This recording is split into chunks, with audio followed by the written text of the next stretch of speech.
Hello friends, welcome to our YouTube channel online portal. दोस्तों, आज 24 नवंबर है। मैं आज ही का कुछ करंट अफेयर का क्वेश्चंस लेकर आया हूँ। करंट अफेयर क्वेश्चंस का इतना अब ज़्यादा महत्वपूर्ण हो गया है कि हर एक एग्जाम में करंट अफेयर से क्वेश्चंस रहते ही रहते हैं। चाहे बैंक हो, एसएससी हो, रेलवे हो, किसी प्रकार का परीक्षा हो, सब में करंट अफेयर के क्वेश्चंस होते हैं। तो चलिए देखते हैं आज के करंट अफेयर के क्वेश्चंस को। फर्स्ट नंबर क्वेश्चन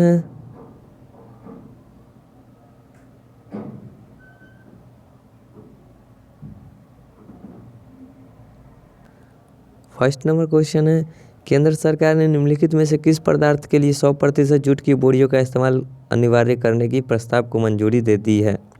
ए चीनी, बी अनाज, सी ए और बी दोनों, डी इनमें से कोई नहीं। तो 100% जूट की बोरियों का इस्तेमाल करने का अनिवार्य दे दिया है, तो इसका राइट आंसर हो जाएगा बी अनाज, ऑप्शन नंबर बी। ठीक है, दूसरे प्रश्न की ओर बढ़ते हैं। सेकेंड नंबर प्रश्न है, समग्र योजना एक क्रॉस की 9 उप योजनाओं का गठन कितने वर्षों के लिए किया जाएगा? ए 2020, बी 2022, सी 2019, डी 2025। तो यह आयोजन 2020 तक किया जाएगा, ऑप्शन नंबर ए 2020। अगले प्रश्न की ओर बढ़ते हैं। तीसरा प्रश्न है, नवंबर 2018 में आर्थिक मामलों की कैबिनेट कमेटी ने निम्नलिखित में से किस शोध के केंद्र की स्थापना को मंजूरी दी है? एयरबोर्न रिसर्च के लिए राष्ट्रीय सुविधा, उष्णकटिबंधीय रोगों के लिए राष्ट्रीय सुविधा, मेनिंगिटिस रिसर्च के लिए राष्ट्रीय केंद्र, डी इनमें से कोई नहीं। तो इसका राइट आंसर हो जाएगा ए, ऑप्शन नंबर एयरबोर्न रिसर्च के लिए राष्ट्रीय सुविधा। अगले प्रश्न की ओर बढ़ते हैं। इनमें से कौन सा वायुवाहक रोग नहीं है? A meningitis, B chicken pox, C क्षय रोग, डी HIV एड्स। तो HIV एड्स जो है वायुवाहित रोग नहीं है, option number D HIV AIDS. ठीक है, अगले प्रश्न की ओर बढ़ते हैं। निम्नलिखित में से किस देश ने संयुक्त राष्ट्र पर्यावरण के तहत एशिया पर्यावरण प्रवर्तन पुरस्कार प्राप्त किया है? A Nepal, B Bharat, C Japan, D दक्षिण कोरिया। तो भारत ने एशिया पर्यावरण प्रवर्तन पुरस्कार प्राप्त किया है, ऑप्शन नंबर बी भारत। ठीक है, तो अगले प्रश्न की ओर बढ़ते हैं। भारत सरकार ने करतरपुर कॉरिडोर परियोजना को मंजूरी दे दी है। यह पाकिस्तान में रावी नदी के तट पर निम्नलिखित पंजाब के जिले में गुरुद्वारा दरबार साहिब करतारपुर से जुड़ जाएगा? A Amritsar, B Barnala, C Gurdaspur, D Ferozepur. तो यह राइट आंसर हो जाएगा Gurdaspur, option number C Gurdaspur. अगले प्रश्न की ओर बढ़ते हैं। यूरोपीय संघ से ब्रिटेन के अलग होने की आधिकारिक तारीख क्या है? 19 मार्च 2019, 22 मार्च 2019, 21, 23 मार्च 2022, 1 अप्रैल 2025। तो यूरोपीय संघ से ब्रिटेन के अलग होने की तारीख है 19 मार्च 2019, 29 मार्च 2019, ऑप्शन नंबर ए। तो अगले प्रश्न की ओर बढ़ते हैं। अगला प्रश्न है, सरकार ने जूट पैकेजिंग सामग्री अधिनियम 1987 के तहत अनिवार्य पैकेजिंग मानकों में बदलाव को मंजूरी दी है। इसके संदर्भ में कौन से कथन सत्य है? नए नियमों के अनुसार अनाज 100% जूट पैकेजिंग अनिवार्य है, बी 20% चीनी पैकेजिंग जूट से बने उत्पादकों में अनिवार्य है, सी विश्व में जूट उत्पादक में भारत का स्थान प्रथम है, डी उपयुक्त सभी सही है। तो इसका राइट आंसर हो जाएगा डी उपयुक्त सभी सही है। ठीक है, तो अगले प्रश्न की ओर बढ़ते हैं।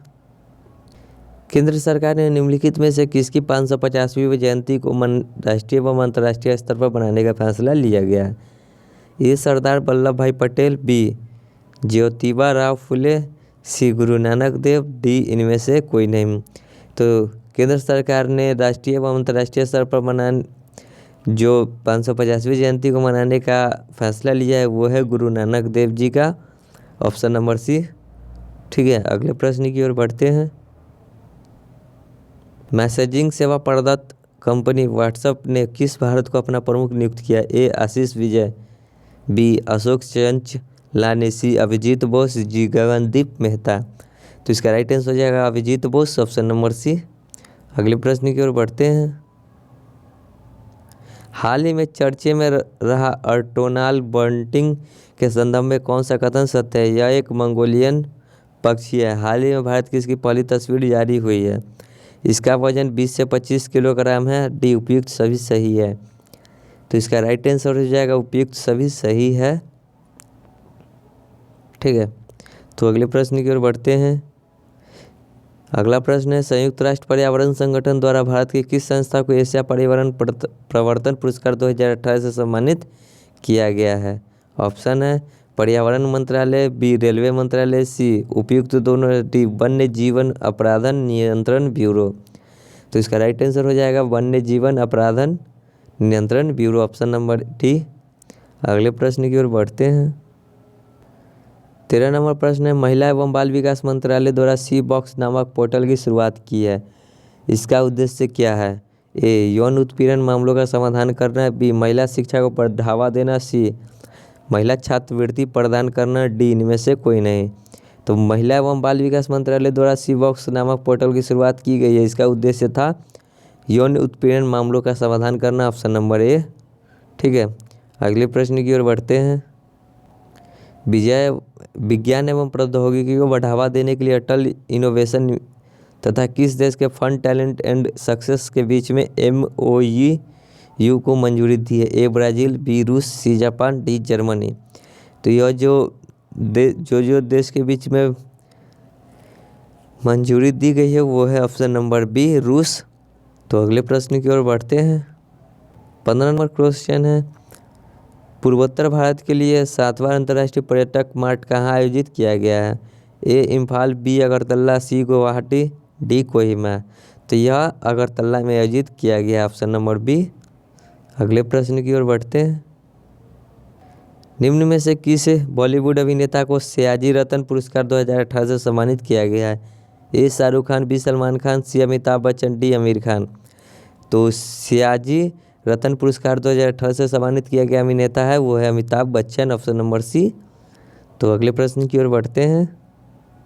निम्न में से किस फोर्ब्स इंडियन लीडरशिप अवार्ड 2018 के लाइफ टाइम अचीवमेंट पुरस्कार से सम्मानित किया गया है?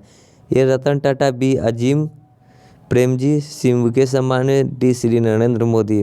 तो लाइफ टाइम अचीवमेंट पुरस्कार से सम्मानित किया गया अजीम प्रेमजी हैं, ऑप्शन नंबर बी। अगले प्रश्न की ओर बढ़ते हैं।